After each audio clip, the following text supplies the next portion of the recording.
Listo, ya. Bueno, entonces tenemos, primero voy a hablarles sobre la respuesta de los linfocitos T. Y miren esa imagen que tenemos acá. Ustedes miren. Tenemos acá una célula, miren que esas son unas células tumorales que están súper desordenadas. Miren las células que tenemos acá en este epitelio, que son unas células que están súper organizadas, ¿cierto? Y las células tumorales se caracterizan por ser clones de células muy desorganizadas, con muchas mutaciones, ¿cierto? Y con una capacidad de clonación súper elevada. Entonces tenemos acá una célula dendrítica que intenta reconocer, ¿cierto?, a estas células tumorales que están acá con sus antígenos y mire que fagocita algunos de los antígenos que están produciendo estas células.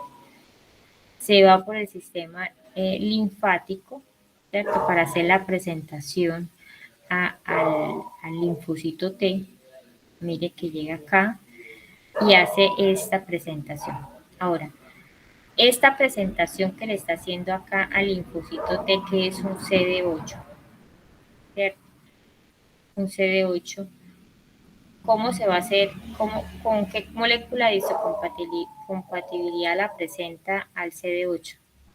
La tipo Clase 1, profe. clase 1. Sí. Clase 1, entonces tiene que aparecer primero esta reacción, ¿cierto? La que habíamos hablado, que es la presentación cruzada, que es que la célula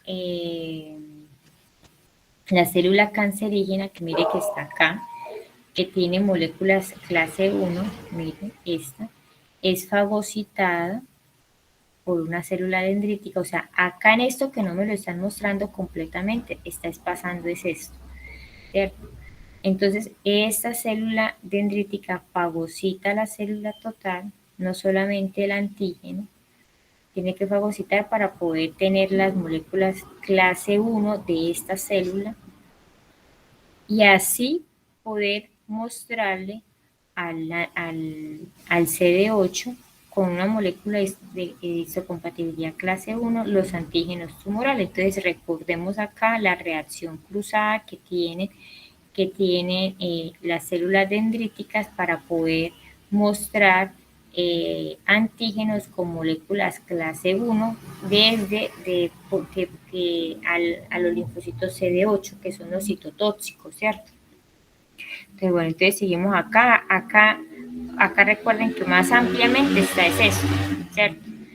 Para poder mostrar acá el antígeno con clase 1 a los CD8. Entonces el CD8 ya se activa y se va para el sitio donde está el tumor y empieza a causar un daño o una apoptosis o muerte como tal de las células, ¿cierto? Este es uno de los mecanismos por los cuales el sistema inmunológico puede atacar a las células como tal tumorales.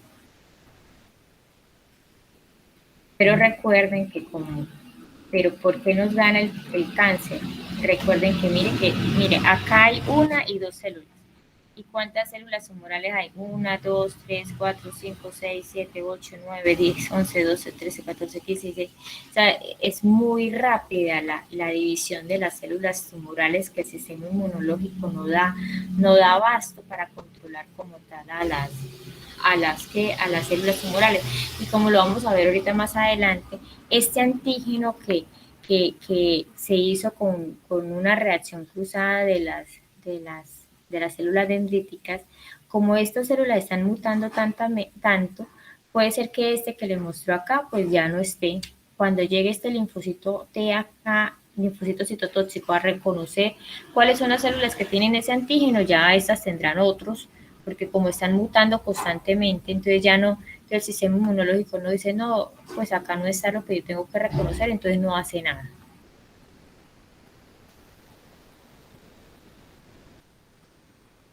¿Se crean anticuerpos? Sí, se pueden crear anticuerpos contra las células tumorales, pero en sí puntualmente se desconoce como tal la importancia de estos anticuerpos para la protección contra el cáncer, aunque existan algunas, como vamos a ver ahorita más adelante, algunas inmunoglobulinas que se puedan aplicar.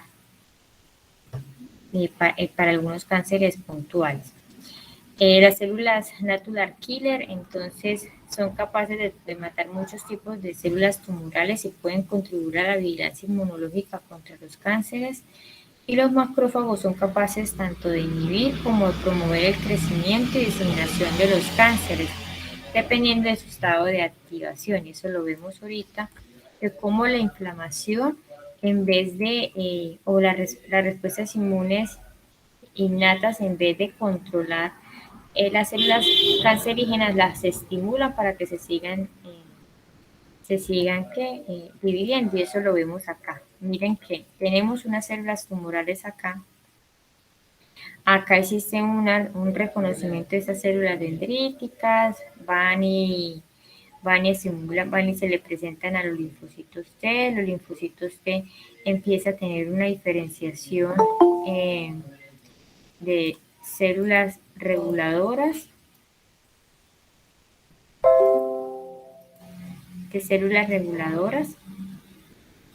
¿cierto? O unos TH2 con producción de citoquinas.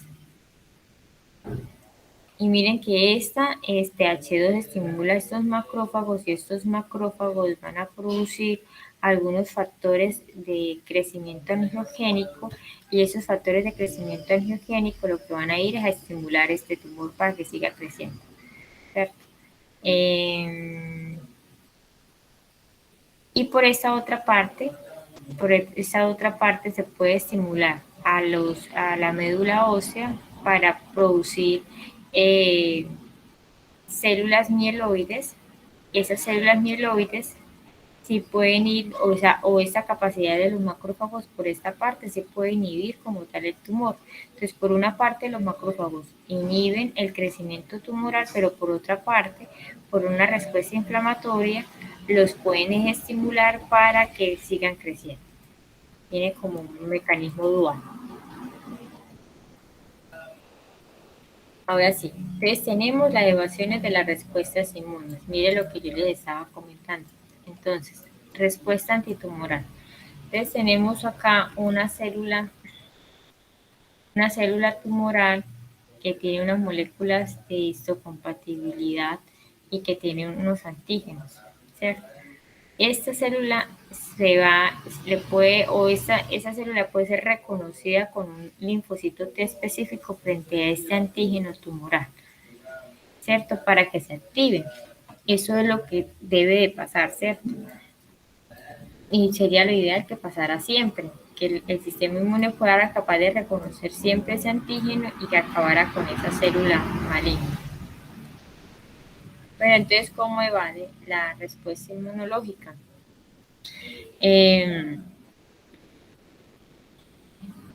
Estas serían como la respuesta, esa sería una respuesta de reconocimiento. Acá me faltó cortar ese pedacito.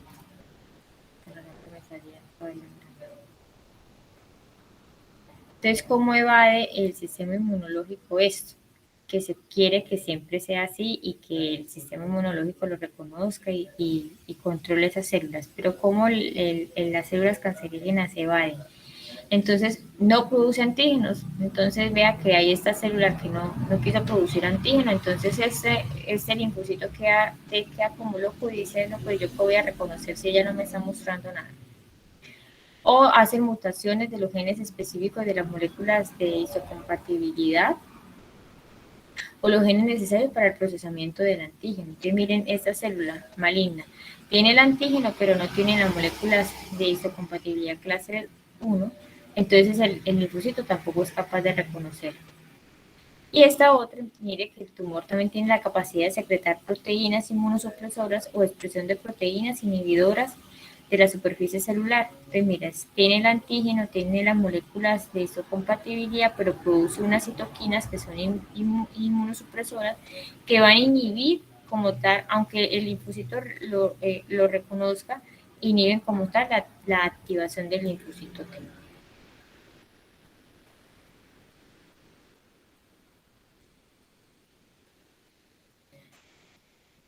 Ya sabiendo que pues nosotros tenemos el sistema inmunológico que puede reconocer los antígenos, que puede reconocer estas células, entonces se han planteado diferentes propuestas terapéuticas a partir del sistema inmunológico para ver si pues, se puede combatir el cáncer como una estrategia terapéutica, ¿cierto? Entonces miren que desde 1863 están estudiando como la participación del sistema inmunológico en esas células cancerígenas, ¿cierto? En la descripción inmunológica de infiltrados por Bichot en 1898, tratamiento para el cáncer con productos bacterianos, ¿cierto? Para estimular como tal el sistema inmunológico. Eh, Hay una hipótesis de inmunosupervivencia al cáncer desde 1957. En 1977, tratamiento del cáncer de la vejiga instalando el bacilo Calmeter guarín a nivel de la vejiga. Empezando a aplicar interleuquina 2 como terapia para el cáncer en 1983, 1985, hacer como una terapia adoptiva o que me pueda dar una respuesta adaptativa del sistema inmunológico. En 1991 el descubrimiento de los tumores o de los antígenos tumorales humanos. Acá ya viene como toda la era molecular, ¿cierto? La era del descubrimiento desde 1950 acá, ya cuando empieza a ver el descubrimiento de todo el material genético y vea que ya las terapias o los estudios son como más puntuales, de ir más como a determinado gen, a determinada molécula que me esté produciendo como tal el cáncer. Miren que en este último, en el 2016, crean, FDA aprueba el anti-PD1, que es el PD1, es una proteína 1 de muerte celular programada. Y mire que ya existen unos medicamentos proteína 1 de muerte celular prolongada para muchos cánceres desde el 2016.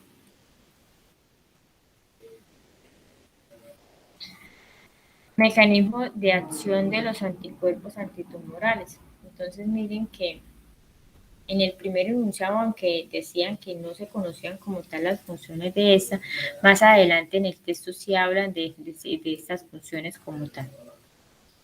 Entonces, como dice, se estuviera como contradiciendo. Entonces, acá en esta imagen lo que nos muestran es qué hacen los anticuerpos como mecanismo antitumorales.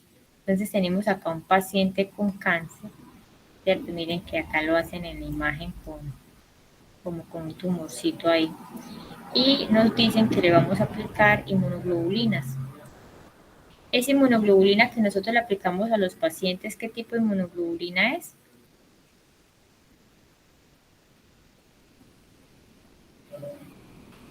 Oigan, la inmunoglobulina que se le puede aplicar a las personas, ¿qué tipo de inmunoglobulina es?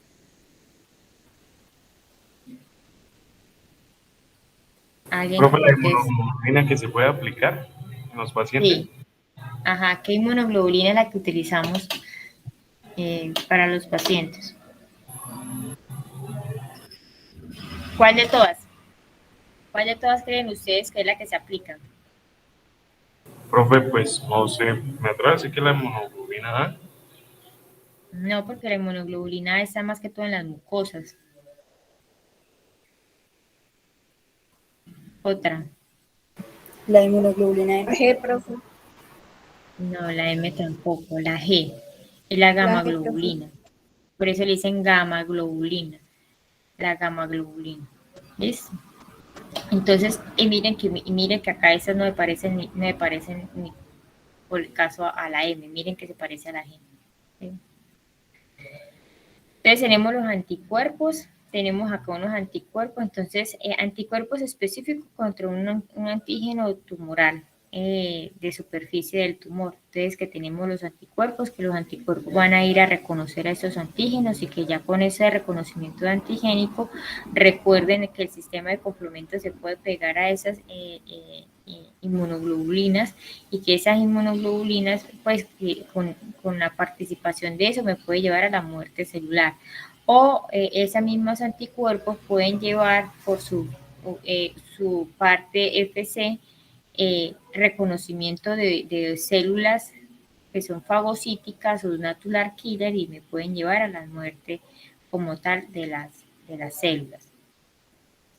Esa por otra parte es poner los anticuerpos conjugados con alguna droga. Mire, tenemos acá la inmunoglobulina y tenemos que va unida a alguna droga como tal que vaya a combatir a esta célula tumoral. Entonces tenemos acá que está la célula maligna y que esa célula maligna logre fagocitar a este anticuerpo con la droga y eso me va a llevar a la muerte y es una estrategia de quimioterapia. La otra es que existan anticuerpos que me vaya a hacer alguna señalización intracelular y que me lleve como tal a la muerte de la célula. Entonces mire que tenemos esos tipos de anticuerpos que serían puntuales para algún antígeno y que me va a llevar a diferentes señalizaciones para inhibir el crecimiento y llevar a la muerte de la célula. Y tenemos otros que serían unas moléculas biespecíficas para linfocitos T, que lo que me va a hacer, me va a permitir la unión entre los receptores CD3 de los linfocitos T citotóxicos con algún antígeno tumoral de la célula y que ese reconocimiento a partir de este mediador dual me va a llevar a la muerte celular.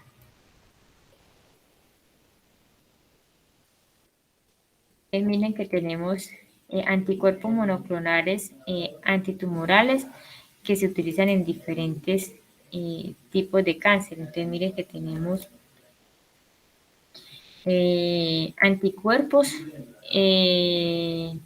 contra algún receptor que sería el HR2 del neutrófilo.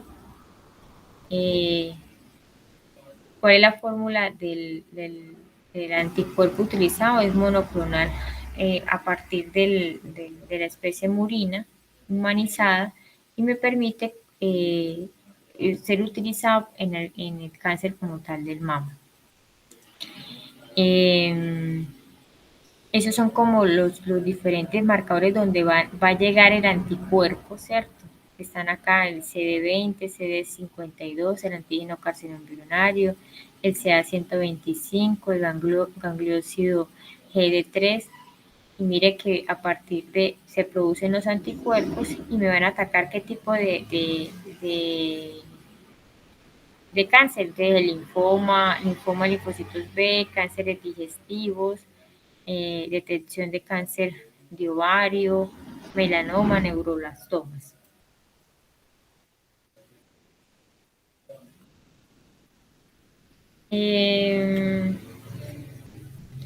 Esta es otra estrategia para detectar como tal neoantígenos tumorales que provocan respuesta de células T. Entonces, ¿qué se hace en el laboratorio? Tenemos acá un tumor, mire que extraen sus células, se obtiene el ADN del tumor, ¿cierto? Se hace como la secuenciación de ese gen o de esas mutaciones que se están produciendo. Se identifican las moléculas de histocompatibilidad, ¿sí? Y después se hace como la presentación de esos neoantígenos con las moléculas de histocompatibilidad al sistema inmunológico para la producción como tal de alguna respuesta, y que esa respuesta de los linfocitos T o linfocitos principalmente citotóxicos sea más efectiva.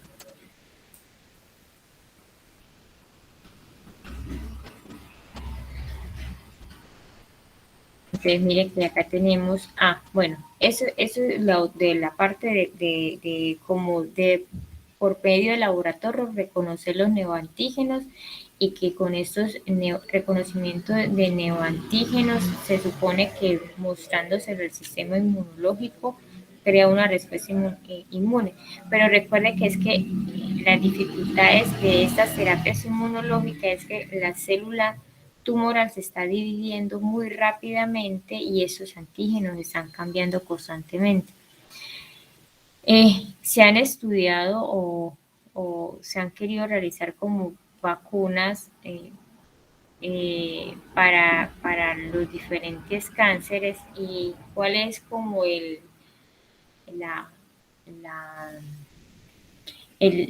fin o cómo se logra eso. Entonces dicen, miren que a partir de células dendríticas que ya están como pulsadas o ya tienen los antígenos o los neoantígenos que vimos en la anterior diapositiva, ¿cierto? Se administren a la persona y que ya que esta célula dendrítica que ya tiene los neoantígenos de algún tumor específico vaya y estimule el sistema inmunitario, los linfocitos TSD8 y que eso me vaya a llevar a la muerte. Esa es como una de las ideas de estimular el sistema inmunológico para combatir los tumores. Pero recuerden que, nuevamente insisto, que los tumores se están dividiendo mucho. Por eso es que esas estrategias inmunitarias, y uno lo ve en la clínica, son tercera línea como tal o segunda línea de tratamiento de quimioterapia, porque la primera línea es siempre inmunosuprimir al paciente, o sea, poner los diferentes esquemas de drogas anticancerígenas que lo que me van a llevar es a suprimir la división celular, sean células buenas o sean células malas. Por eso son los efectos secundarios de la quimioterapia, ¿cierto? Porque la quimioterapia va a parar la división celular. Entonces, al parar la división celular, inhibe tanto células buenas como células malas. Si el paciente, después de estar en un periodo de inmunosupresión o varios ciclos de quimioterapia y no mejoran, hay estrategias de poner anticuerpos monoclonales, o ya serían estas otras que son estrategias muy avanzadas, que yo personalmente que la haya visto en el área clínica o que la hayan puesto en las unidades de oncología que yo he estado, no sé en qué, de pronto en hospitales de muy alto nivel o en países desarrollados sí las estén como tal realizando.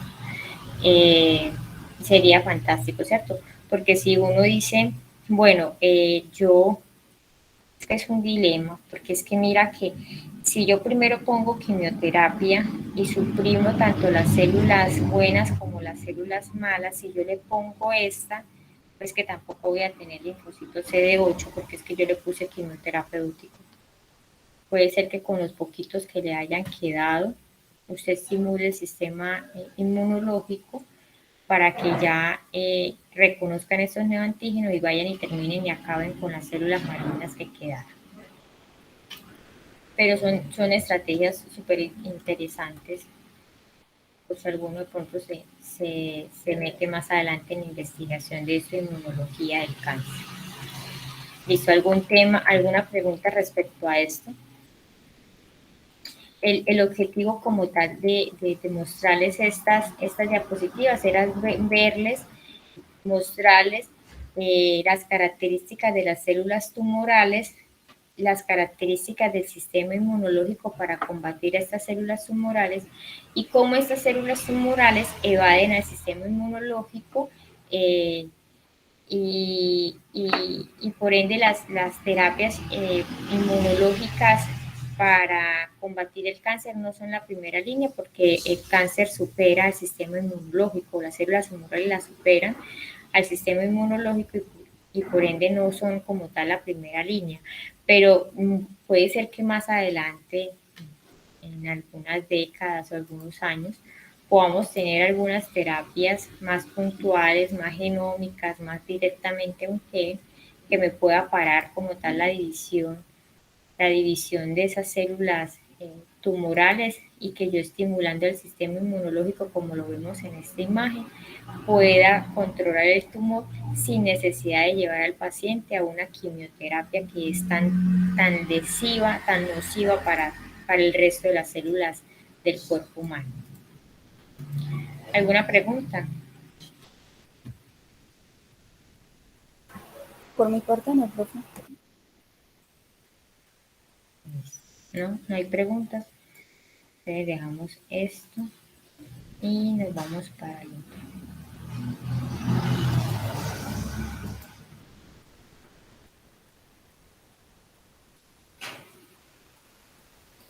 Espera, yo miro acá una cosita antes de hacerles esta presentación. Yo quería mirar ayer y no alcancé. Mm,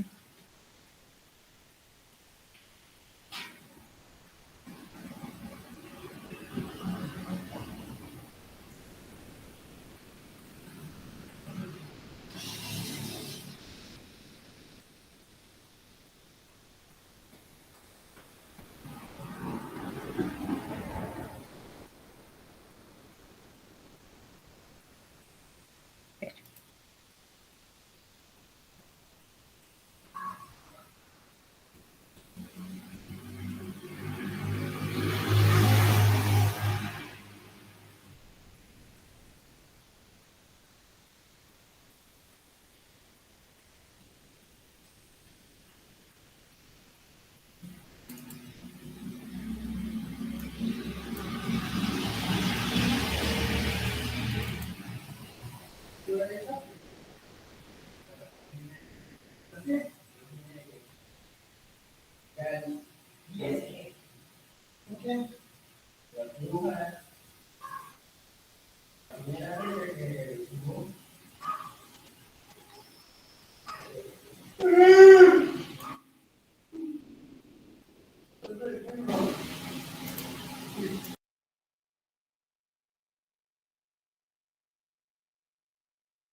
Estoy buscando es un algoritmo para inmunodeficiencias que no está en esa ABA, pero no, tampoco lo encuentro.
No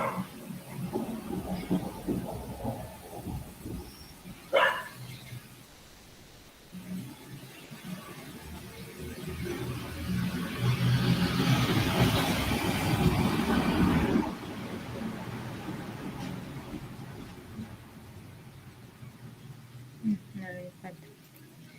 Venga, les muestro todo lo que está en el libro. Si lo encuentro en estos días, se lo envío con Ingrid.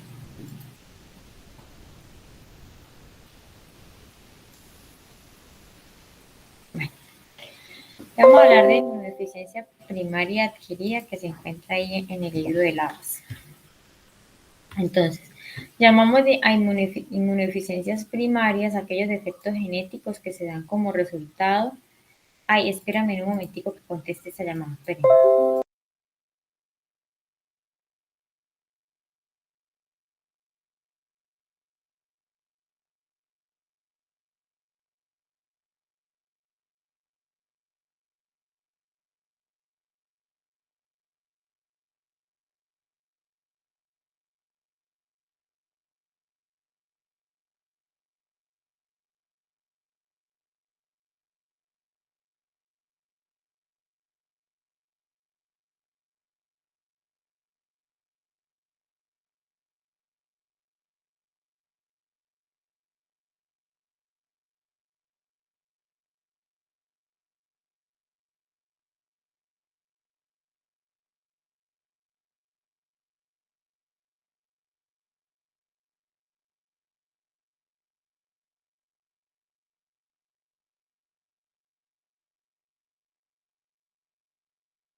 Ay, qué pena con ustedes.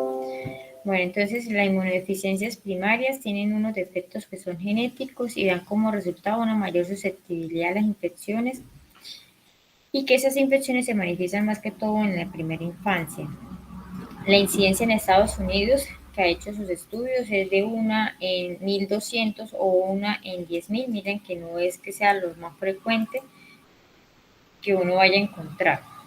Inmunodeficiencias adquiridas son enfermedades no hereditarias, sino que se desarrollan como consecuencia de ¿qué? De desnutrición, algún cáncer, o personas que están tomando fármacos inmunosupresores, o por una infección del sistema infección de las células del sistema inmunológico, como por ejemplo lo que pasa con el virus del VIH.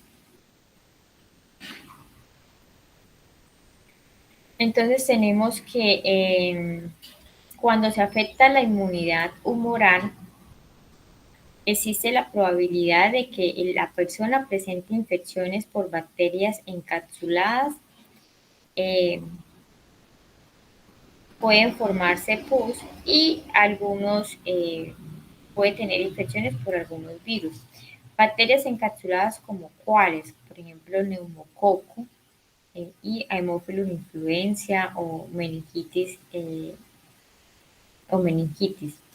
La inmunidad, cuando se afecta la inmunidad celular, puede causar principalmente infecciones por virus o microorganismos intracelulares o la reactivación de infecciones latentes, tales como micobacterias o varicela zoster.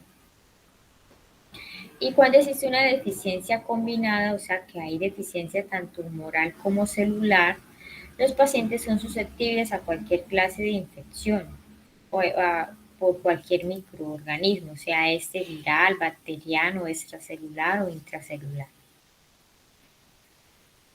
¿A qué llamamos infecciones oportunistas? Aquella persona que tenga una inmunodeficiencia y que muestre una infección por algún microorganismo que comúnmente las personas sanas lo eliminan eficazmente. Y esto es principalmente importante en las personas que están inmunosuprimidas. Entonces, esas personas inmunosuprimidas son infectadas, pueden tener infecciones por los mismos microorganismos que una persona sana lo puede tener. pero agregar a eso pueden tener infecciones oportunistas, principalmente por hongos. Entonces, por ejemplo, nosotros en nuestra microbiota normal o de toda la cantidad de microorganismos que tenemos en nuestro cuerpo, tenemos hongos. Esos hongos nosotros los podemos combatir o controlar y mantener como tal un equilibrio. En los pacientes inmunosuprimidos, esos hongos pueden causar infecciones fúngicas graves, pero pueden llevar hasta la muerte. Entonces, a eso lo llamamos infecciones oportunistas. Son infecciones que aprovechan que el sistema inmunológico está inmunodeficiente para poder, pues, ellos poderte multiplicar y causar como tal daño. Esa tablita está en el libro. Entonces, esa tablita, ¿qué es lo que nos muestra? Nos muestra las características de la inmunodeficiencia cuando se afectan los linfocitos T o los linfocitos B. Recuerde que si se afecta a los linfocitos B, pues vamos a tener una deficiencia ¿de qué respuesta? ¿Humoral o celular? Humoral. Humoral. Y tenemos la deficiencia de los linfocitos T, que sería una respuesta, ¿qué? Celular. Celular. Bueno, entonces, ¿cuál es la propensión de infecciones? Cuando se afecta la respuesta humoral, nuevamente, infecciones bacterianas piógenas. Los pacientes pueden tener otitis, neumonía, meningitis, osteomielitis, infecciones por bacterias entéricas, virus y algunos parásitos. Y cuando se afecta la respuesta celular o los linfocitos T, tenemos, como lo había dicho previamente, mayor probabilidad de tener infecciones por microorganismos intracelulares como Pneumocystis jirovecii, virus o micobacterias atípicas o hongos. O sea, ¿cómo se hacen los diagnósticos? Entonces tenemos un paciente, miren que más que todo es una población pediátrica, en las inmunodeficiencias primarias, ¿cierto? Porque las inmunodeficiencias adquiridas o secundarias lo podemos tener en todo lo largo de nuestra vida. Si en algún momento en los niños están desnutridos o en algún momento nos da cáncer y estamos con quimioterapia o en algún momento nos pusieron algún biológico porque tenemos una enfermedad autoinmune o nos están administrando esteroides porque también tenemos alguna otra enfermedad autoinmune. Entonces, esos medicamentos me inmunosuprimieron el sistema inmunológico y yo tengo una inmunodeficiencia secundaria. La inmunodeficiencia primaria lo vemos más que todo en pediatría y en quienes sospechamos. Entonces sospechamos en aquellos niños que cada rato les da infecciones, les da otitis, les da sinusitis, les da neumonía y son manifestaciones graves. Entonces, que 3 neumonías al año, que le dio bacteremia. Bacteremia es encontrar bacterias en la sangre y que sean microorganismos encapsulados, como por ejemplo el neumococo. Entonces usted tiene que prender como la alarma. Bueno, este chino está viniendo cada rato acá, lo estamos hospitalizando, no está desnutrido, ¿cierto? Entonces, en estos pacientes uno les puede solicitar inmunoglobulinas séricas. Recuerden lo que hablamos en la clase pasada. Usted puede solicitar, en cuanto a los laboratorios, usted puede solicitar cuantificación de inmunoglobulinas y que dependiendo de la edad del paciente y del sexo, pues vamos a tener unos rangos de normalidad. Y eso lo mandé por el WhatsApp. Entonces, se puede solicitar cuantificar niveles de inmunoglobulina en sospecha de alguna inmunodeficiencia humoral. Que tengan reacciones de hipersensibilidad tipo retardada. Esto es más que todo, ¿cuál reacción de hipersensibilidad retardada es que nosotros conocemos? Eso yo creo que yo les hablé de eso cuando estábamos hablando de respuesta celular. ¿Qué es la PPD?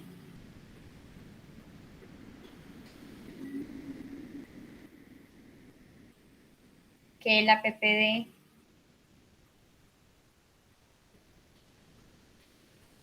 Oigan.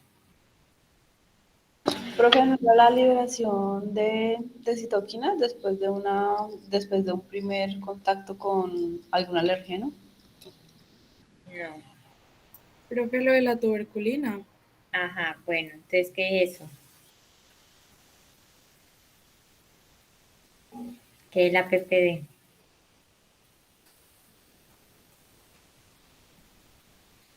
Dice que acá está. Profe, era como una prueba para mirar si era positivo la tuberculosis en Sí, una persona. ¿y cómo se da? Yo me acuerdo que yo les expliqué. O sea, su pregunta es cómo se da esa PPD. Sí, Es una prueba, ¿no? sí. Mírela, acá les expliqué el corte pasado. En esta imagen. Pero la persona tiene que estar ya sensibilizada, ya tiene que estar sensibilizada. Mire, tiene que haber tenido la infección o una vacunación, aunque la BCG no altera tanto y en algunos casos dicen que la BCG puede dar la prueba de tuberculina positiva, pero en nuestra población, así nosotros vacunemos con BCG a toda la población, tenemos que, si sospechamos de tuberculosis, tenemos que hacer la PPD, que la PPD significa péptido purificado derivado humano, eso significa la PPD.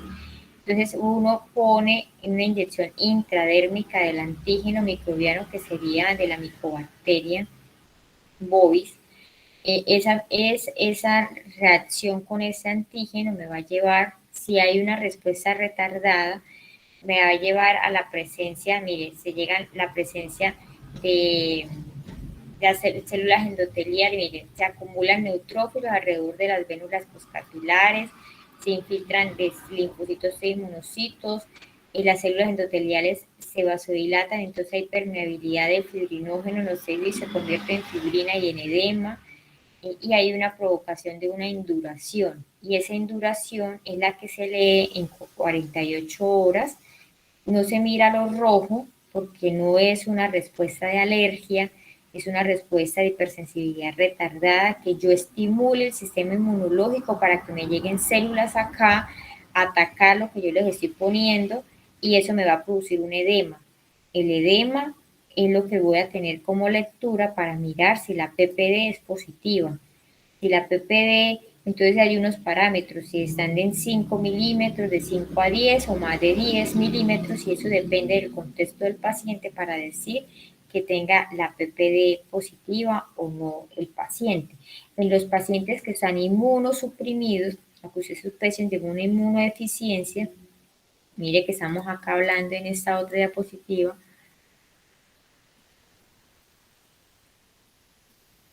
miren que la PPD puede estar normal, porque no me está en la deficiencia de linfocitos B, la PPD puede estar normal, pero en los que tengan inmunodeficiencia celular o de linfocitos T va a estar reducida porque no va a tener células que lleguen allá para producir el edema. ¿Sí? Listo. Morfología de los tejidos linfáticos. Entonces, pero eso ya sería como histológico, ¿cierto? Que le saquen a usted un tejido linfático y eso no es que se dé lo que se haga normalmente. Hay folículos, los folículos y los centros germinales están reducidos o nulos, que serían como las zonas B. Y en los linfocitos T, los folículos habitualmente están normales, pueden estar reducidos en las zonas, en las regiones corticales o parafoliculares, que serían las zonas T. Pero uno principalmente lo hace con eso, con mediciones de inmunoglobulina, reacciones de hipersensibilidad retardada o cuantificación de las células, como lo vimos en la citometría de flujo en la clase pasada. Los pacientes con inmunodeficiencias también son susceptibles a ciertos tipos de cáncer, sí, y es lamentable esto. ¿Por qué? Porque miran que los pacientes inmunosuprimidos pueden tener infecciones por más infecciones por virus de herpes, virus de Epstein-Barr o virus del papiloma humano. Y estos son virus oncogénicos, ¿cierto? y que me pueden llevar a la expresión de diferentes cánceres como de piel, de estómago, cáncer de cervix o un linfoma. Acá me faltó de cervix.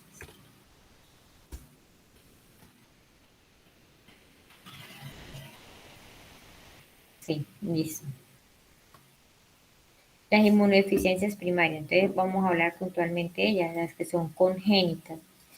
Son enfermedades, principalmente son monogénicas, causadas por mutaciones de alguna línea germinal en genes que regulan el desarrollo de la función del sistema inmunológico. La mayoría de las inmunodeficiencias primarias exhiben una herencia autosómica recesiva. ¿Qué quiere decir eso? Que para que se produzca la enfermedad deben de tener los dos alelos recesivos positivos. O sea que estas inmunodeficiencias primarias se dan principalmente en personas que tengan consanguinidad, las parejas que tengan consanguinidad, porque las parejas que tengan consanguinidad, o sea que son familiares, hay alta probabilidad de que el gen mutado que tenga la mamá lo pueda tener el papá, y para que se exprese la enfermedad tienen que tener los dos genes, porque es autosómica recesiva, ¿sí? Si es solamente un solo gen el que tiene la persona que está mutado, el otro lo tiene bueno y no va a expresar como tal la enfermedad. Cuando se afecta la inmunidad innata, puntualmente los fagocitos, las personas pueden tener infecciones en la piel, en el tracto respiratorio por bacterias, hongos, principalmente por Aspergillus o Candida. Miren que los hongos que normalmente nosotros no nos hacen nada, en las personas que tengan inmunodeficiencias y puntualmente inmunodeficiencias por alteración de los fagocitos puede tener este tipo de infecciones por Aspergillus y por Candida. Pueden tener abscesos profundos y estomatitis orales a repetición. Aquellas personas que tengan defectos en las interleuquinas, principalmente interleuquina 12 o 14 o interferón gamma, pueden aumentar la susceptibilidad para patógenos intracelulares, como por ejemplo las micobacterias. Hay una enfermedad, y eso también lo estuvimos hablando la vez pasada cuando hablábamos de inmunidad innata, que existe una enfermedad que se llama enfermedad granulomatosa crónica. ¿Qué quiere decir? Existe una mutación del complejo enzimático fagocito oxidasa, o sea, de los fagocitos. Como existe una mutación de esta, no se va a poder dar esa cascada respiratoria o de ataques. ¿Se acuerdan que ellas tienen una cantidad de enzimas para poder matar a los microorganismos? Entonces no lo pueden hacer. No lo pueden hacer, entonces ellos van a empezar a llamar, como el microorganismo está ahí, empieza a llamar a más células, y las otras células que serían los macrófagos no pueden matar al microorganismo, sino que empiezan a formar unos granulomas, y por eso se llama enfermedad granulomatosa crónica. Y es por una mutación enzimática de los neutrófilos puntualmente. La incidencia es súper rara, 1 en 200.000, y 2/3 de los casos se muestra un patrón de herencia recesivo ligado al cromosoma X, o sea que lo transmiten el cromosoma como tal, un cromosoma sexual.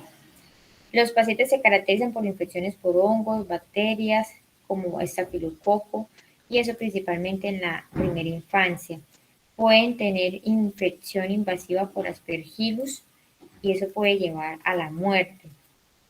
El tratamiento, uno de los que nos hablaba ahí el texto, era poner interferón gamma, y que el interferón gamma iba a estimular como tal el gen que codifica a esta fagocito oxidasa, y que al estimularla podría producir un poquito de esta como para evitar, o sea, para que tuviese algún funcionamiento y así evitar la aparición de este tipo de infecciones.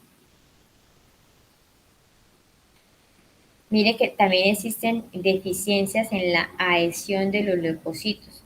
Entonces los leucocitos, recuerden que cuando existe la respuesta inflamatoria, el endotelio se activa y las células del sistema inmune que van viajando por el sistema circulatorio se empieza a pegar o a rodar al endotelio para después entrar, porque el endotelio, las células endoteliales hacen una separación y ellas pueden hacer diapedesis y las células inflamatorias entran al sitio, al tejido, y empiezan como a actuar ahí en el sitio, ¿cierto? Pero si no tengo la facultad de adherirme, porque las células no tienen las moléculas de adhesión, también también podría tener una inmunodeficiencia primaria caracterizada por ¿qué? Por periodontitis grave, infecciones bacterianas recurrentes, que mire que empiezan a temprana edad de la vida, y una característica importante de ellos es que tienen la incapacidad para producir pus. ¿Y por qué tienen incapacidad para producir pus? Pues porque como no hay células, pues las células no llegan al tejido, solamente las que están ahí en el tejido, pero las otras células no son capaces de llegar. Y recuerden que el pus es el resultado de toda esa respuesta inmunitaria local en la cual la célula está atacando a las bacterias, los antígenos, y se están destruyendo, y son una cantidad de detritos que se están produciendo ahí y me forma el pus. En estos pacientes que tienen deficiencia de la adhesión no son capaces de producir pus. En esta otra que se llama enfermedad granulomatosa crónica tampoco son capaces de producir pus. Defectos en las células natural killers y fagocitos. Las natural killer pueden tener mutaciones que son autosómicas dominantes. Si es autosómica dominante, con un solo gen que se pase puede causar la enfermedad. En el gen que codifica para el factor de transcripción GATA2. Esos pacientes que tengan alguna alteración de los natural killer pueden presentar infecciones principalmente por la familia de herpes virus y papilomavirus. Defectos de la señalización de los receptores TOL. Recuerden cuando estuvimos hablando de los receptores TOL que habían unos receptores que eran intracelulares y extracelulares.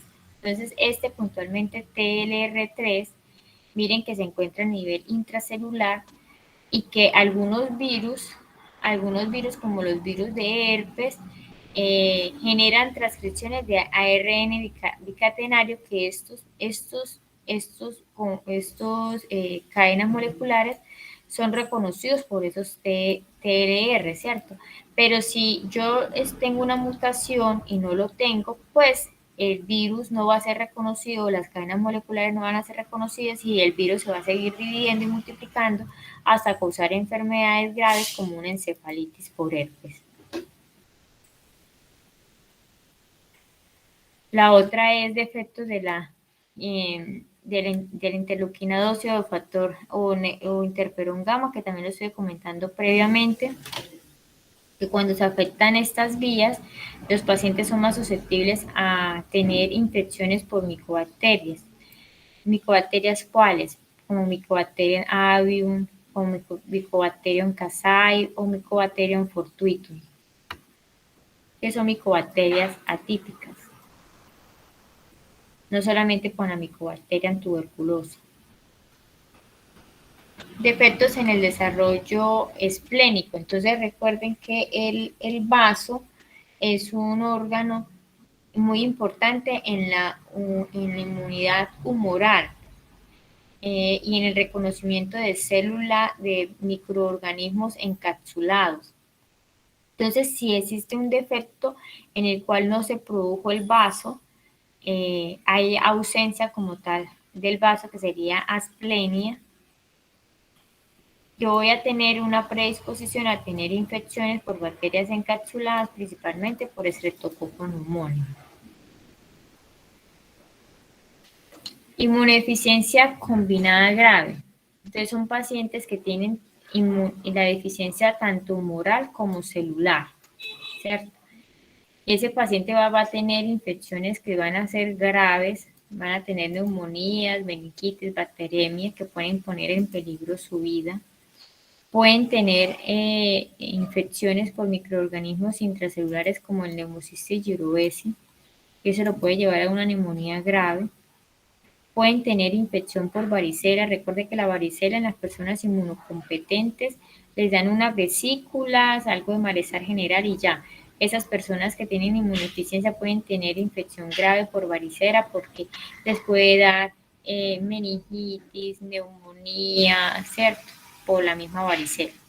O las lesiones supergeneralizadas con un daño de piel que requiera como tal hospitalización. El citomegalovirus también puede causar enfermedades graves como afectación del sistema nervioso central. En los pacientes que se sospecha que tengan una inmunodeficiencia grave, no se deben de aplicar vacunas vivas atenuadas. ¿Cuáles son las vacunas vivas atenuadas?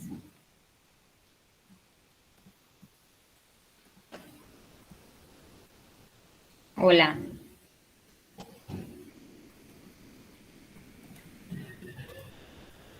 ¿Cuáles son las vacunas vivas atenuadas?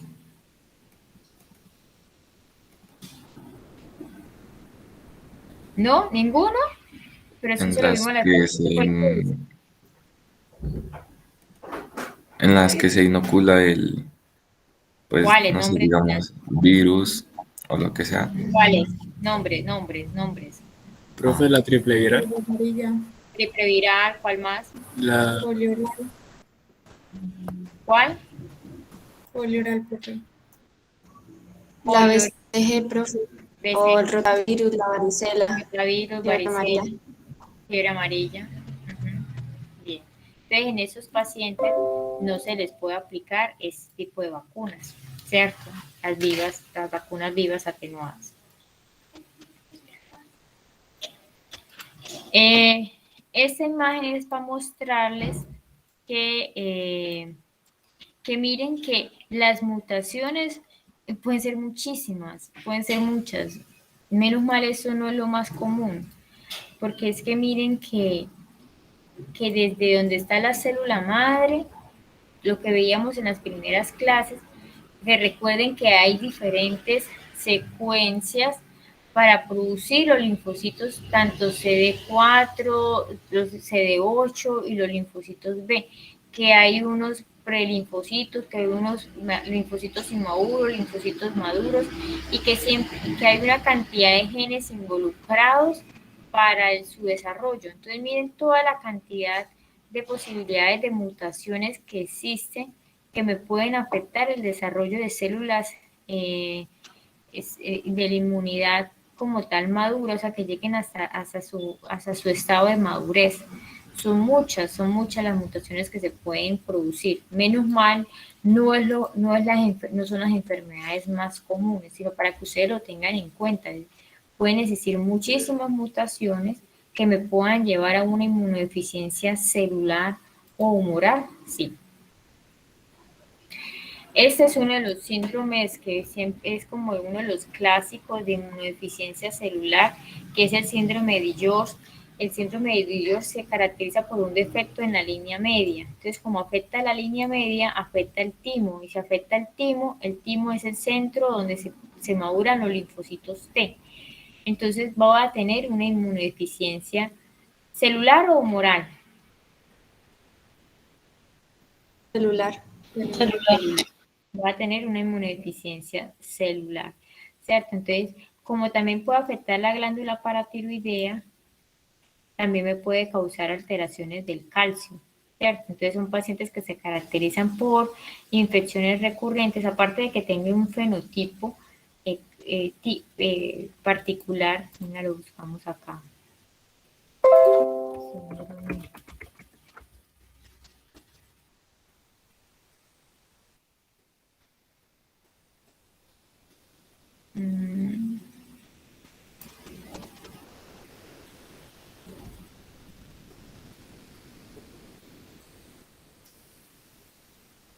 ¿Están viendo mi pantalla?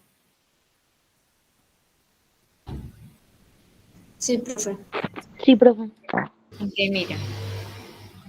El síndrome de George va a tener anormalidades cardíacas, anormalidades faciales, aplasia del timo, va a tener paladar hendido, alteraciones en el paladar y hipocalcemia porque afecta al aparato tiroides. Miren que son niños con algunas fases que son típicas, que no se parecen tanto a sus familiares. Miren que tiene implantación baja de las orejas, boca pequeña, ya, y que pueden tener, miren que pueden tener alteraciones tienen alteración toda de la línea media. Entonces toda la línea media va a tener alteraciones acá a nivel del paladar.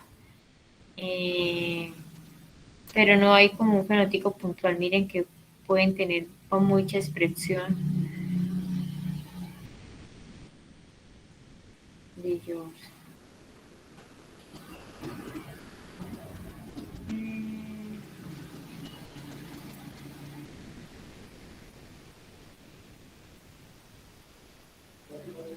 Listo.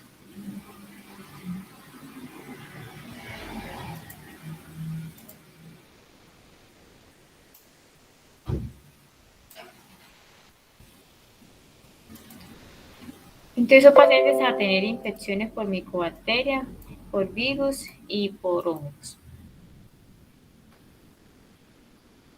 Síndrome de linfocitos desnudos y otros defectos de selección positiva de los linfocitos T. Eso sí es muy complejo que le llegue a pasar eso a una persona. Miren ¿qué significa síndrome de linfocitos desnudos? Pues que no tengan complejo mayor de histocompatibilidad.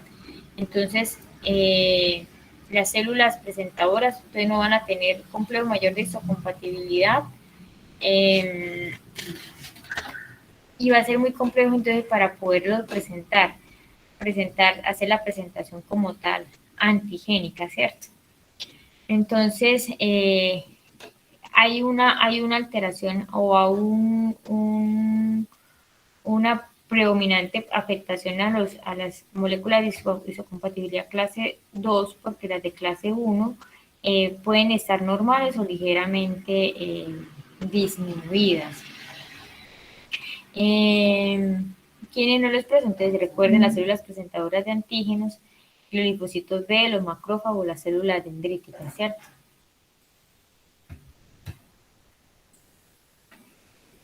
Esta imagen es para mostrarles que, entonces miren, aparte de que pueden existir mutaciones en todo el proceso para la formación de los linfocitos tanto T como B, también pueden existir mutaciones que me vayan a afectar la activación. Recuerden cuando hablábamos que el linfocito tiene que estar completamente maduro, que ese tiene que llegar la célula de presentación de antígenos y que se deben de activar, ¿cierto? Entonces miren que acá en este proceso también pueden existir mutaciones, mire que defectos en las señales del TCR, que el TCR del linfocito T me puede alterar la presentación de antígenos. Acá pueden existir mutaciones en los coestimuladores. Recuerden que no es solamente tener el TCR y la molécula de histocompatibilidad, sino que también existen unos coestimuladores, y si esos coestimuladores no están o hay mutaciones, me pueden dar también deficiencia de las células. También pueden existir mutaciones que me pueden dar sobreestimulación y producción de inmunoglobulinas, hiperproducción de inmunoglobulinas, como por ejemplo IgM.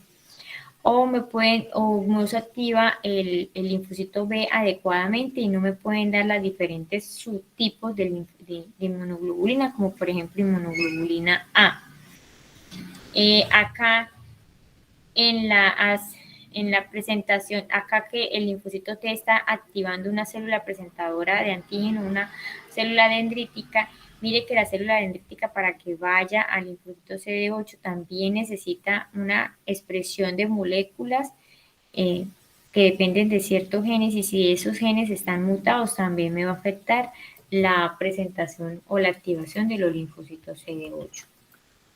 que podemos tener mutaciones por todas partes. Deficiencia de anticuerpos, defectos en el desarrollo y la activación de los linfocitos B.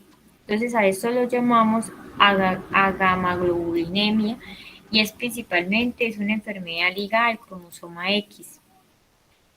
En la señalización, en el pre-BCR, recuerde que el BCR es el receptor de los linfocitos B. Las mutaciones o detecciones de este gen que codifica para la enzima llamada tirosina quinasa de Bruton provocan que las células B no maduren más allá de las células pre-B de la médula ósea. Entonces, la enfermedad se caracteriza por ausencia de anticuerpos en sangre y el tratamiento sería solamente, y del que disponemos solamente de aplicación de inmunoglobulina G. Hay deficiencias selectivas a los diferentes isotipos de inmunoglobulina, sí. Por ejemplo, la deficiencia selectiva de la inmunoglobulina A es una de las más frecuentes. Miren que es una en 700 y más que todo en ascendencia caucásica, o sea, se da más que todo en Norteamérica y en Europa. Puede producirse de forma esporádica, autosómica dominante o autosómico recesivo. Las características clínicas son variables. Muchas personas con deficiencia de inmunoglobulina A pueden ser normales, otras pueden tener infecciones. Recuerden que la inmunoglobulina A se encuentra en las mucosas, pueden tener infecciones recurrentes a nivel del tracto respiratorio o del tracto digestivo, entonces con síntomas respiratorios y diarrea. Es raro que se presenten infecciones graves o que sean muy recurrentes. Inmunodeficiencia variable común lo llamamos cuando a los diferentes trastornos heterogéneos definidos por niveles reducidos de inmunoglobulina y baja respuesta, esperemos.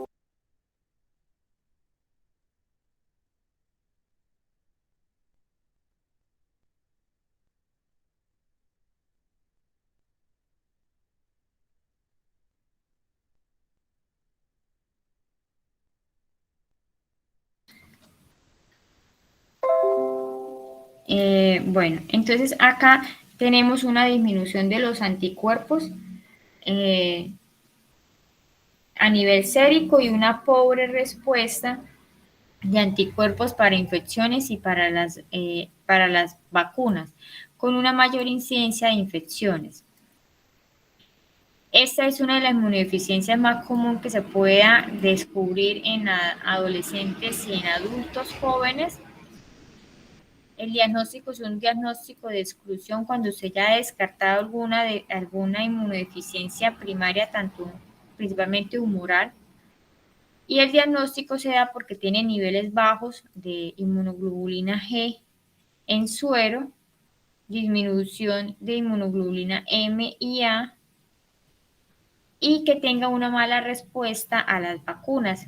¿A cuáles vacunas principalmente se le miden anticuerpos? Por ejemplo, la vacuna de neumococo.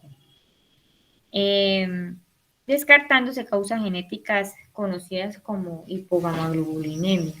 Entonces son esos pacientes que usted le mide las inmunoglobulinas, pueden tener inmunoglobulinas ahí en el límite, y los infectólogos o los inmunólogos le solicitan anticuerpos específicos para las vacunas. Si los anticuerpos específicos para las vacunas están disminuidos o no hay una respuesta, están nulos, y usted no está sospechando de que tenga una inmunodeficiencia primaria de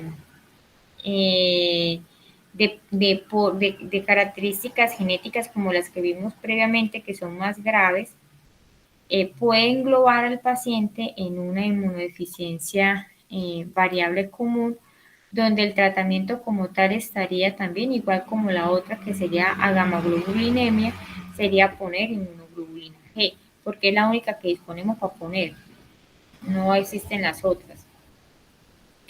Defectos en la activación de las células B dependiente de células T, o el síndrome de hiperinmunoglobulina M. Entonces, este síndrome es ligado al cromosoma X, es causado por mutaciones en el gen que codifica para el ligando CD40 de la molécula efectora de las células T. Es un trastorno poco común asociado con el cambio defectuoso de las células B a los isotipos IgA e IgG-IgA. Por lo tanto, la producción de los anticuerpos se reduce principalmente al isotipo detectado en la sangre, que es la IgM. Es decir, que esta mutación que se da en este ligando de CD40 me va a llevar a que la célula plasmática que se está produciendo o que se está activando no produzca isotipos, sino que produzca solamente inmunoglobulina M. Así los linfocitos se estén estimulando por los linfocitos T. Recuerden que cuando existe una respuesta humoral dependiente de linfocitos T, el linfocito B debe de cambiar el isotipo de la inmunoglobulina. Pero en este caso, miren que aunque el linfocito T esté estimulando al B, porque es una respuesta dependiente de T, como tiene la mutación, el linfocito B no va a ser capaz de hacer el cambio de la cadena pesada para producir el isotipo, sino que va a seguir produciendo inmunoglobulina M muy exageradamente y por eso vamos a tener más niveles de este isotipo que los otros. En el hiper-IgE también se puede producir, ¿cierto? Por mutaciones que me vayan a producir más inmunoglobulina E que el resto de las inmunoglobulinas, y entonces esos pacientes se caracterizan por tener una inmunodeficiencia primaria, por tener eczema, eosinofilia, infecciones pulmonares recurrentes, accesos cutáneos, por infección por estafilococos o por hongos. Los enfoques terapéuticos de las inmunodeficiencias primarias. Entonces, tiene como tal dos objetivos: minimizar y controlar las infecciones, ¿cierto? Y reemplazar los componentes que son defectuosos o ausentes del sistema inmunológico. ¿Reemplazando qué? Entonces, reemplazando anticuerpos o trasplante de células hematopoyéticas. Son como los dos grandes objetivos: minimizar infecciones, minimizar y controlar las infecciones por medio de ¿qué? De profilaxis de antibiótico. Entonces, acá en estos pacientes sí está indicado la profilaxis con antibiótico.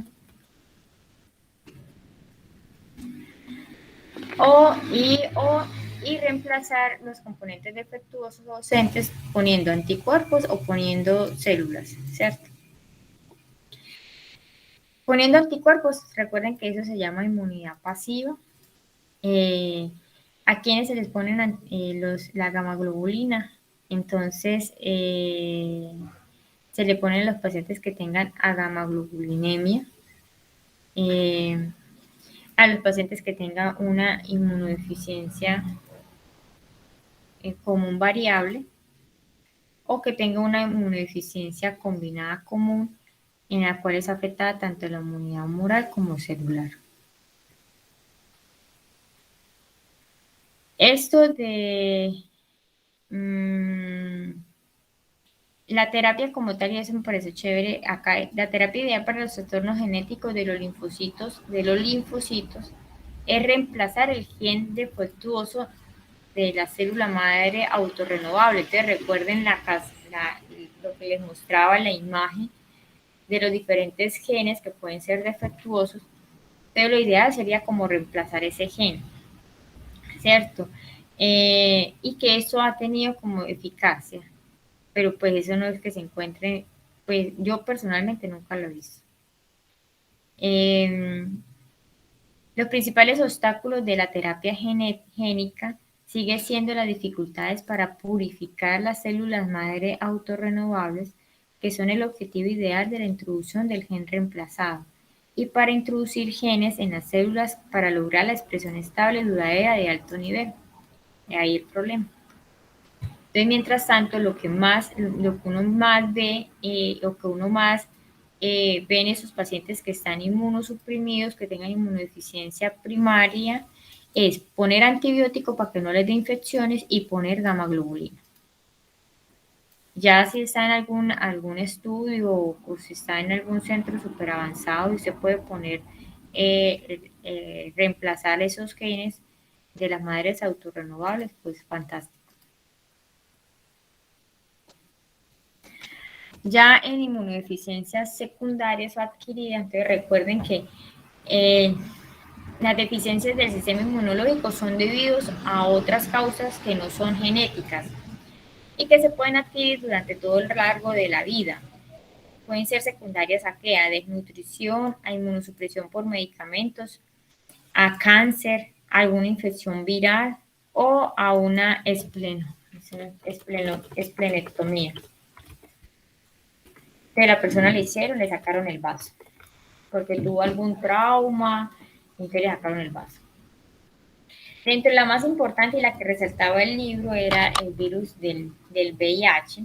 Entonces tenemos que desde los años 80 entonces salió este virus, que es un virus que ataca a ¿quiénes? A las células T, CD4.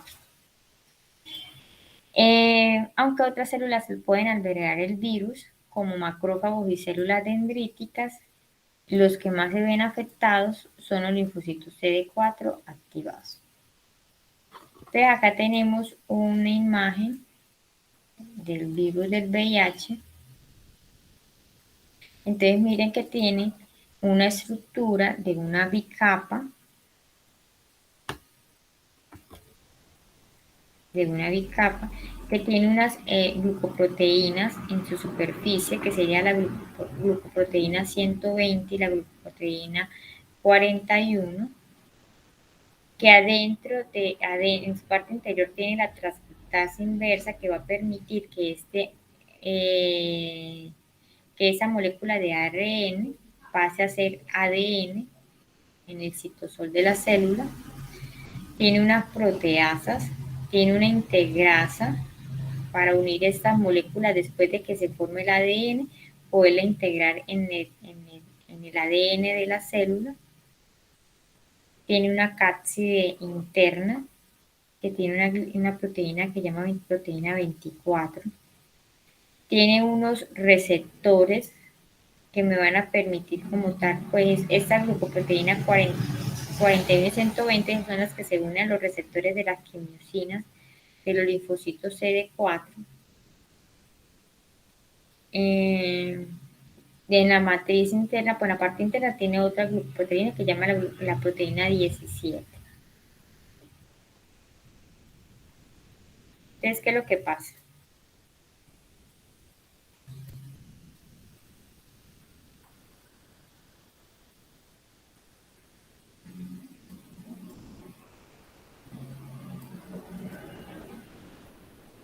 Y miren que tenemos acá el virus del VIH, que se puede adquirir por transmisión sexual por el contacto de las mucosas, o por transfusiones, o por vía transplacentaria, o sea, mamá feto.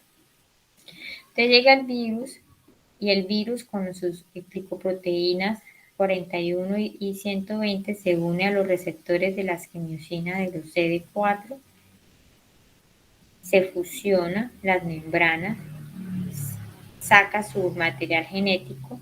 Acá con la transcriptasa que tiene el virus, forma una molécula de ADN. Con la integrasa lo une a la molécula de ADN de la célula. El ADN entonces dentro del núcleo va a hacer la replicación, la transcripción y después la traducción. Y eso me va a llevar a la formación de las proteínas, el ensamblaje nuevamente del virus.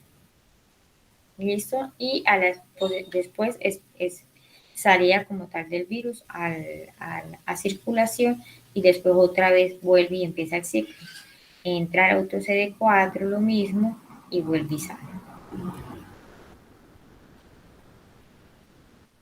¿Qué hace el sistema inmunológico para evitar esto? Entonces, miren, tenemos acá el virus, ¿cierto? Que llegó ahí a las mucosas. Tenemos las células dendríticas. Las células dendríticas lo pueden reconocer como un antígeno extraño, ¿cierto? E ir a hacer la presentación antigénica y que esta presentación antigénica me dé una respuesta adaptativa celular y que ya los linfocitos CD4 vayan y reconozcan a este microorganismo y pueden llevar como apoptosis a las células que ya están infectadas, ¿cierto? Si se sigue propagando el virus, hay una respuesta de formación de anticuerpos y de linfocitos citotóxicos para el control del virus como tal, ¿cierto? Pero, ¿qué es lo que pasa con el virus? El virus le gana al sistema inmunológico, se va estableciendo en los diferentes tejidos linfáticos y empieza como tal la producción. Empieza a disminuir el sistema inmunológico, hace la propensión de las personas a tener infecciones microbianas, sigue deteriorando el sistema inmunológico, ahorita les digo cómo, aumenta la replicación viral y eso me va a llevar a la eliminación de los linfocitos CD4 completamente y llegar a una categoría que es SIDA, que es el síndrome de inmunodeficiencia humana adquirida. El virus de inmunodeficiencia humana me puede llevar a un síndrome de inmunodeficiencia adquirida, en el cual el paciente pues, por cualquier infección puede llegar a una descompensación y hasta la muerte. Esta tabla nos muestra como los diferentes historia natural de la enfermedad en cuanto a los conteos de los linfocitos CD4 y la cantidad de virus que yo tenga en el plan. Entonces acá en cuanto a los linfocitos CD4, mire que acá tenemos una infección primaria, ¿cierto?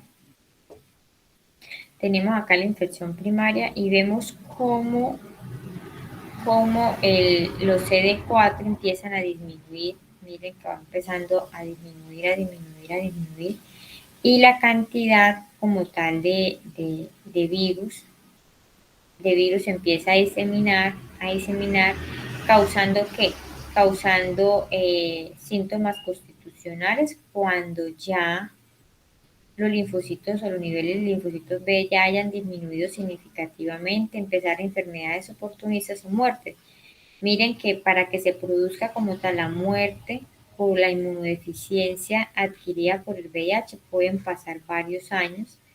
En algunos pacientes, en la mayoría de los pacientes pasa esto, en otros la evolución de la enfermedad es más rápida, lo puede deteriorar en pocos años si no toma antirretrovirales, porque si toma antirretrovirales, el pronóstico de vida de esos pacientes ha mejorado mucho.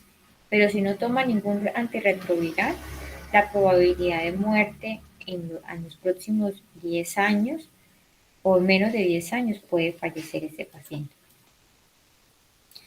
Acá lo que vemos es cómo el sistema inmune entonces ataca a la viremia. Mire que acá tenemos como tal el virus, tenemos los linfocitos citotóxicos intentando como controlar esa infección, tenemos anticuerpos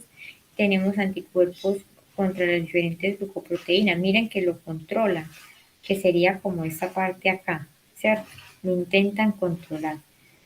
Mientras ellas se están uniendo a los CD4, los otros mecanismos inmunes están controlando. Pero ya llega un momento en el que ya la respuesta celular disminuye porque se bajan mucho los CD4 y recuerden que los CD4 son los linfocitos, CD4 son los linfocitos colaboradores, que ella es la que se va a ir a las diferentes TH1, TH2, TH17 y la que me va a perpetuar la respuesta humoral estimulando los linfocitos B y la que me va a seguir estimulando también los linfocitos citotóxicos, ¿cierto? Entonces, si los CD4 se van disminuyendo, pues esto también se tiene que acabar. Entonces, disminuyen las otras respuestas inmunológicas y la viremia empieza, pues, a aumentar.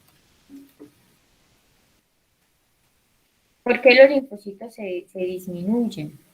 Entonces miren que la muerte de los linfocitos CD4 está asociada a la misma producción del virus por las células infectadas.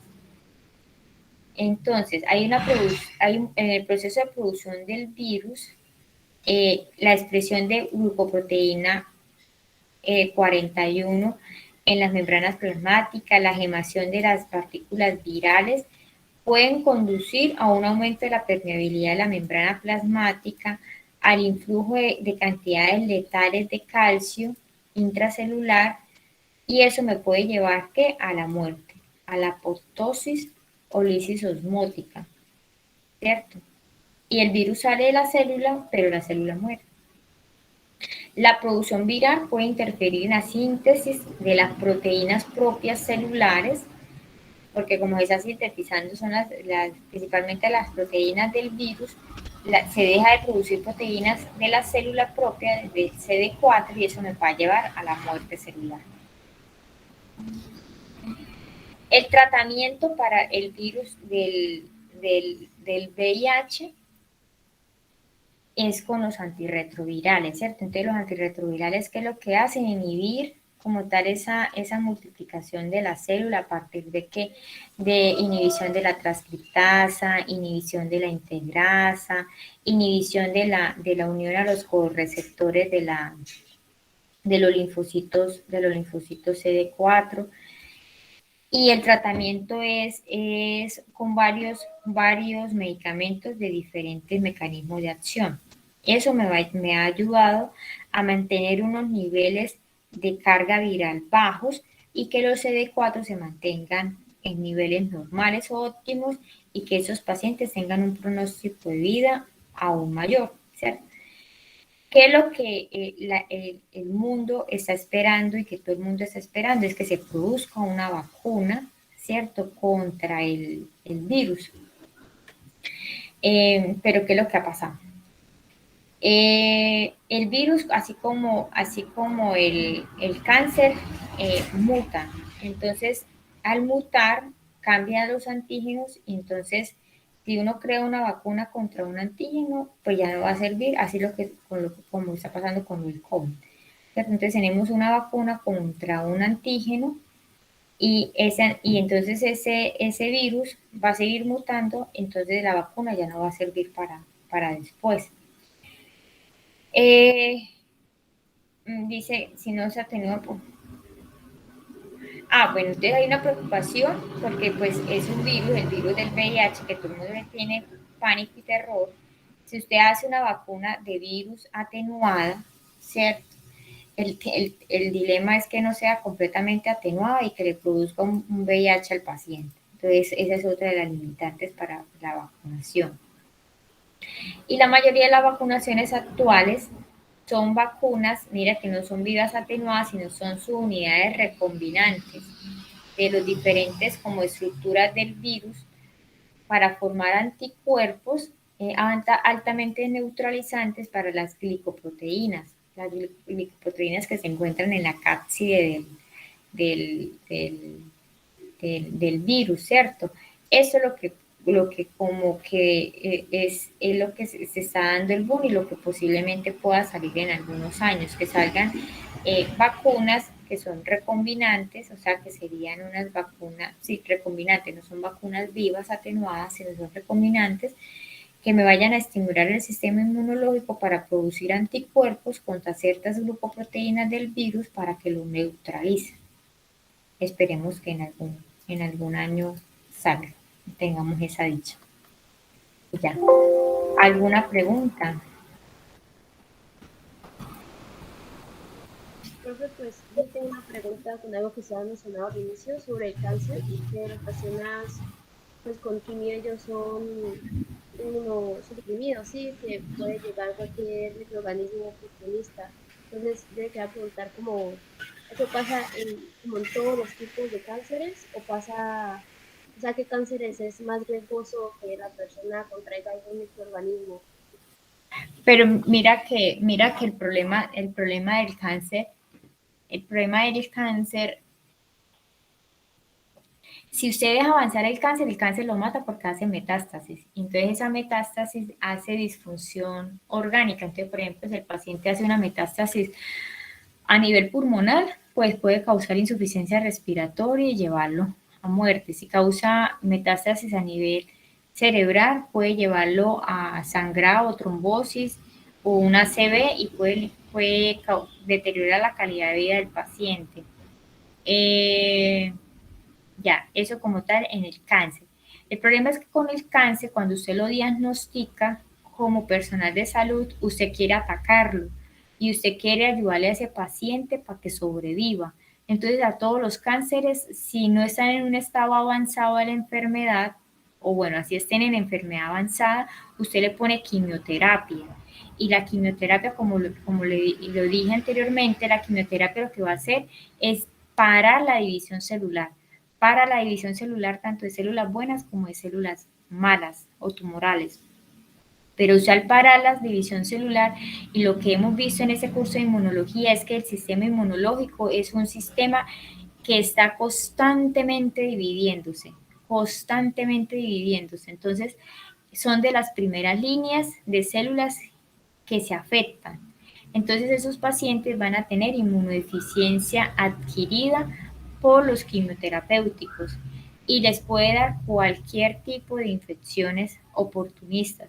Entonces, por eso esos pacientes, uno les hace primero una prueba para tuberculina, para tuberculosis latente. Entonces, el paciente tiene tuberculosis latente, por la prueba de tuberculina uno le empieza isoniazida para tuberculosis latente. Si está muy inmunosuprimido, usted le puede empezar trimetoprim-sulfa para el neumocistis gyrubescens y le empiezan el trimetoprim-sulfa. Antes de llevar la quimioterapia también se puede mirar lo del esquema de vacunación, pero prima como tal para el cáncer, por ejemplo en los niños, el principal cáncer de los niños son las leucemias. Cuando usted hace el diagnóstico de la leucemia, los pacientes tienen en algún momento muy avanzada la enfermedad, que lo que usted quiere es parar la división y empiece una vez quimioterapia. Pero usted sabe que la quimioterapia lo va a inmunosuprimir y muchos niños, y eso sí lo vi yo, muchos niños pueden morir por la misma inmunosupresión, sí, porque les dio una infección grave por hongos, porque la infección es una infección grave por bacterias, y no los mata el cáncer, los mata la inmunodeficiencia, que los lleva a una infección grave, que esa infección grave lo va a llevar a una descompensación, y el problema cuando esos niños hacen esas infecciones graves es que usted no puede continuar la quimioterapia. Entonces el cáncer lo tiene ahí y usted pone, cuando los pacientes están muy graves y están muy sépticos, usted hasta pone estimulantes de granulocitos para estimular la producción de células granulocíticas, así usted sepa que va a estimular el cáncer, ¿cierto? Pero lo que quiere es salvar el paciente. Ya después va a continuar con la quimioterapia. Ok, gracias, profe. Pero entonces, o sea, si estas personas son muy inmunosuprimidas y en cualquier momento cogen algún microorganismo, me imagino que los hospitales tienen que ser súper asépticos cuando tratan a personas con cáncer, ¿sí? Para que dentro del hospital no tenga ningún problema nosocomial. Sí, claro, sí, pues son las unidades de cancerología, pues están aislados, pues todos los hospitales van a tener en algunas salas especiales para los pacientes que tienen cáncer, ¿cierto? Y recuerden que la inmunosupresión son en las primeras fases de la quimioterapia, pues no siempre van a estar inmunosuprimidos, porque en la medida que el paciente responda, pues se le va disminuyendo la cantidad de quimioterapéuticos que se les ponen, y eso va por diferentes fases. Algunos van a durar 1 año, 2 años, ¿cierto? Y van a sobrevivir, sí. Muchos pueden sobrevivir después de un cáncer, sí, ser sobrevivientes. pero nunca no van a estar inmunosuprimidos de por vida, solamente mientras están en el tratamiento de la quimioterapia. Ok, gracias.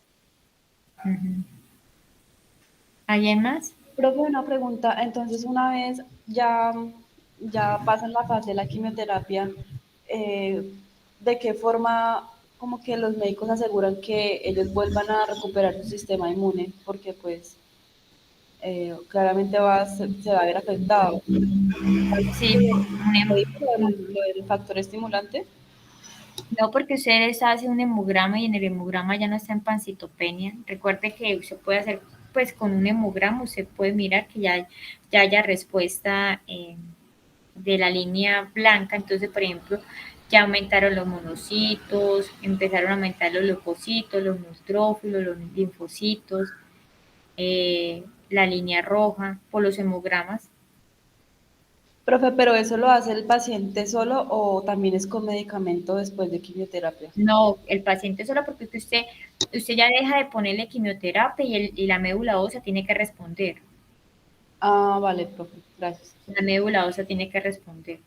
Si no responden, por ejemplo, en algunos protocolos de leucemia, como es tan intenso la quimioterapia, les ponen un estimulante de granulocitos después de la quimioterapia para ayudarles, porque van a saber que van a estar súper barridos principalmente de los neutrófilos, de los granulocitos.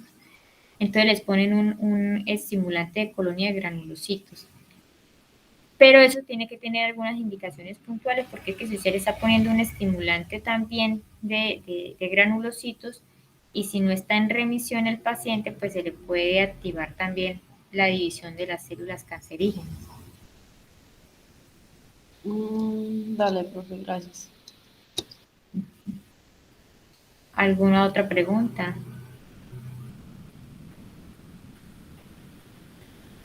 ¿No? Profe, yo sí.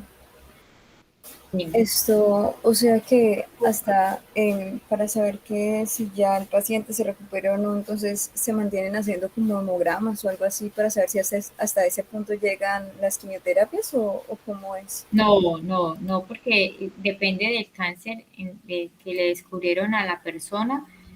Hay diferentes estrategias, porque si es un cáncer de un órgano sólido, el tratamiento de quimioterapia va de la mano de cirugía también, de cirugía oncológica, ¿cierto? Entonces es quitar el cáncer y poner quimioterapia.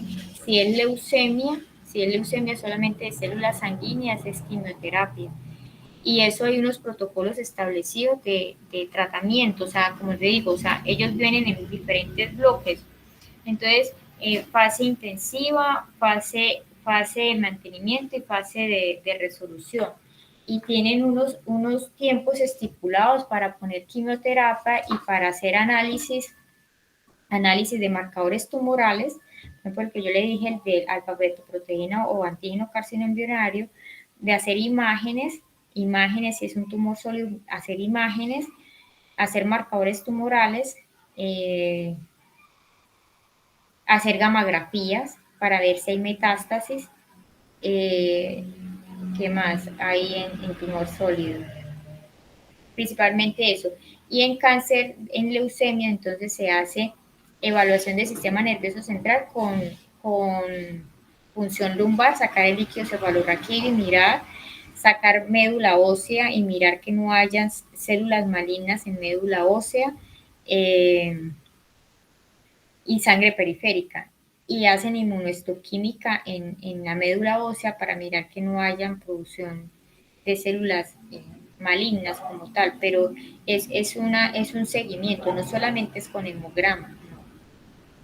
Para decir que el paciente ya sobrevivió al cáncer, para cada cáncer existen diferentes protocolos y diferentes seguimiento como tal para llegar al momento en que diga, bueno, terminó quimioterapia y usted en el momento está en remisión y no encontramos cáncer. El problema es que se pueda reactivar o que le pueda aparecer otro cáncer porque la quimioterapia o la radioterapia, que también es otra estrategia para el control de tumores, es que va en pro de producir otro tipo de cáncer. Entonces usted puede ser que lo curaron de un cáncer ahora y más adelante le dio otro. Pero no necesariamente el cáncer, un nuevo cáncer aparece en el momento, ¿no? Puede pues aparecer con el tiempo. Con el tiempo, sí, muy de malas que le aparezcan dos al mismo tiempo. Pero Ok. puede. Y profe, esto respecto a que cómo determinan si un cáncer es terminal o no, depende de qué tan expandido esté, o a veces puede que al principio no esté tan expandido y al final termine demasiado expandido. No sé. Por la metástasis, por su capacidad de diseminación. Y hay cánceres que son más malignos que otros, ¿cierto? Que por su característica morfológica o capacidad de multiplicarse, son más agresivos. Por ejemplo, en pediatría, ¿qué cáncer uno le tiene miedo? Al osteosarcoma. Osteosarcoma es el tumor de huesos.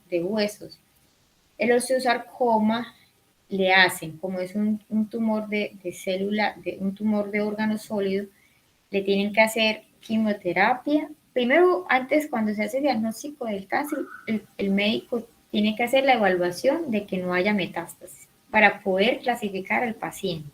¿En qué estadio está? Eso más que todo en tumores sólidos. ¿En qué estadio se encuentra el paciente? Dependiendo del estadio del paciente, se proponen las propuestas terapéuticas. Entonces yo le voy a dar un tratamiento curativo o yo le voy a dar un tratamiento paliativo.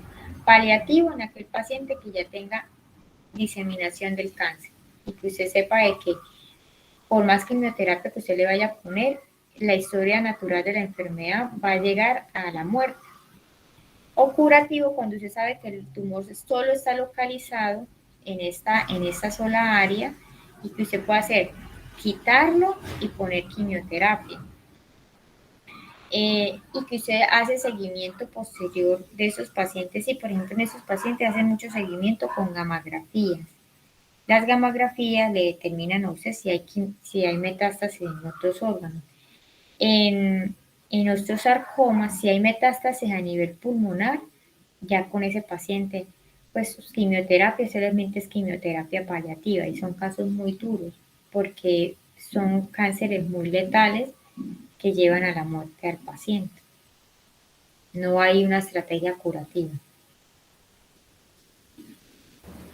Listo, profe. Profe, qué pena. Y respecto al sarcoma de tejidos blandos, también es un horrible. ser complicado. Es horrible también porque, y también a veces es sabiendo también la anatomía, porque miren si estos cánceres tienen la facilidad de tener una circulación sistémica más cerquita, tiene más probabilidades de irse a circulación y hacer diseminación rápidamente. También es muy letal. O sea, eso es uno de los cánceres que deja más a la persona inmunosuprimida. Más que la inmunosupresión es que el cáncer se disemina y a usted no lo mata una inmunosupresión, sino que lo mata el cáncer. Pues el mismo cáncer lo va a matar porque es que está regado por todas partes. Entonces, el cáncer va a alterar las funciones de los órganos normales. Y usted le puede empezar quimioterapia como para que el paciente dure un ratico más, pero el mismo cáncer ya lo acabó porque las células malignas están invadiendo otros órganos y estos órganos afectan su funcionalidad normal. Y por más quimioterapia que usted le ponga, no lo va, porque es que entiende de que son células, ¿cierto? Y usted le pone quimioterapia y empieza esa lucha y usted dice, lo va a llevar a tanta quimioterapia y de todas maneras, muy probablemente van a estar células por ahí malignas.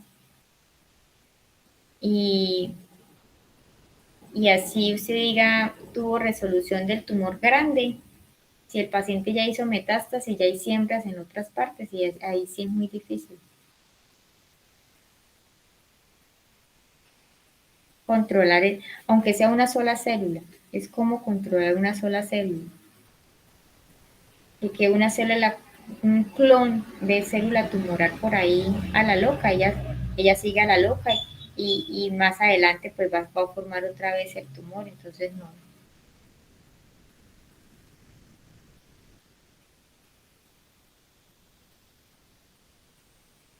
Listo, profe, gracias. ¿Alguna otra pregunta? Por eso es importante lo de la inmunología. Ojalá en algún momento pudiesen la ciencia avanzar y poder que uno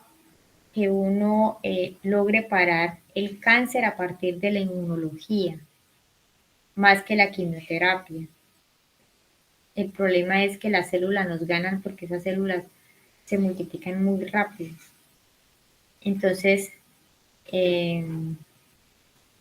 ¿cuáles son las mejores estrategias? Hacer tamizaje, pues que las personas vayan a los controles médicos, hacer tamizaje de los diferentes cánceres más prevalentes y detectar los cánceres oportunamente. Por eso es que, por ejemplo, a las mujeres se les manda la mamografía, a las mujeres se les manda la citología, por encima de los 50 años mandan colonoscopia, ya. Para detectar el cáncer. Si uno detecta el cáncer oportunamente y vea que si no está tan avanzado, hasta la misma inmunoterapia nos podría ayudar. La inmunoterapia, no la quimioterapia. La inmunoterapia con esas estrategias que les dije, que puedan sacar como los antígenos de esas células malignas, ponérselas a unas células dendríticas, después de las células dendríticas ponérselas al paciente para que vayan y estimulen el sistema inmunológico y lleguen al sistema inmunológico que vayan y ataquen a estas células. O sea, eso sería fantástico. Para no ir a hacer quimioterapia que me va a matar tanto células malas como células buenas. Pero esperemos que en algún momento pues se logre como esas metas, porque igual nosotros estamos muy recientes pues para toda la historia de la humanidad, con más de 2000 años. Tenemos hasta ahora 70 años del conocimiento del genoma, ¿cierto? Entonces, puede ser que más adelante estas estrategias moleculares mejoren y que se controle genéticamente, inmunológicamente el cáncer. Yo tendría fe de que sí se logre en algún momento.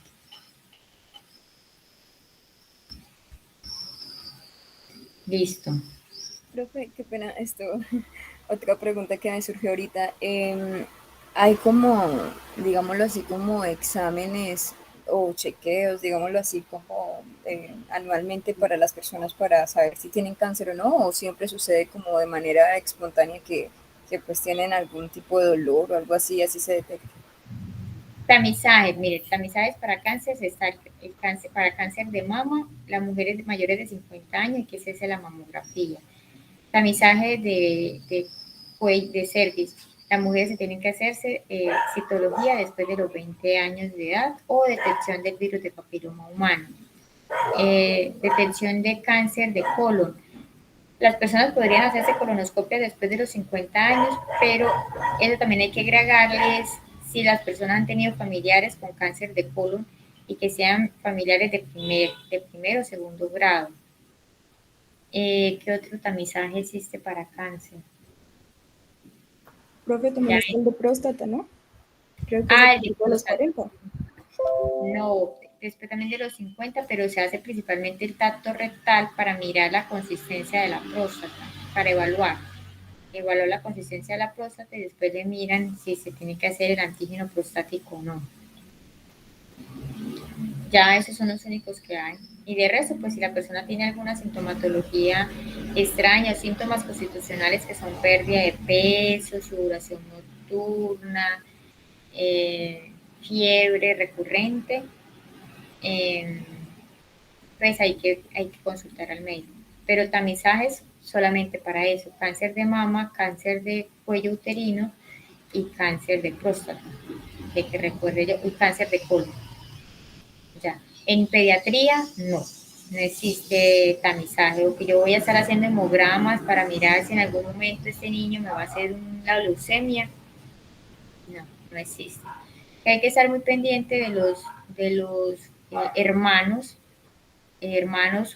con pues que tengan un hermano con leucemia y que el otro lo vaya a tener, pues sí, ahí se debe que tener de precaución, más que todo con sintomatología. Si usted le puede hacer un hemograma, pues les hace el hemograma, pero usted no le va a estar haciendo cada mes, cada 6 meses un hemograma, pues no, es más que todo sintomatología clínica. Ah, listo, profe, muchas gracias. Listo. ¿Alguna otra pregunta?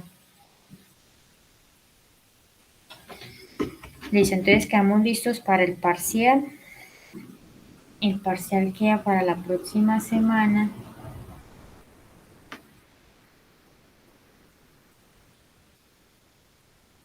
Es el 14. Nos vemos entonces a las 7 de la mañana para el parcial. ¿Listo? Listo, profe. Profe, muchas gracias. Listo, chao, se Profe, cuida. profe, una pregunta, o pues más bien para avisarle, profe, que yo tuve problemas de conexión y pues entré un poquito tarde a la clase. Ah, listo, vale. Tú tomaste la asistencia.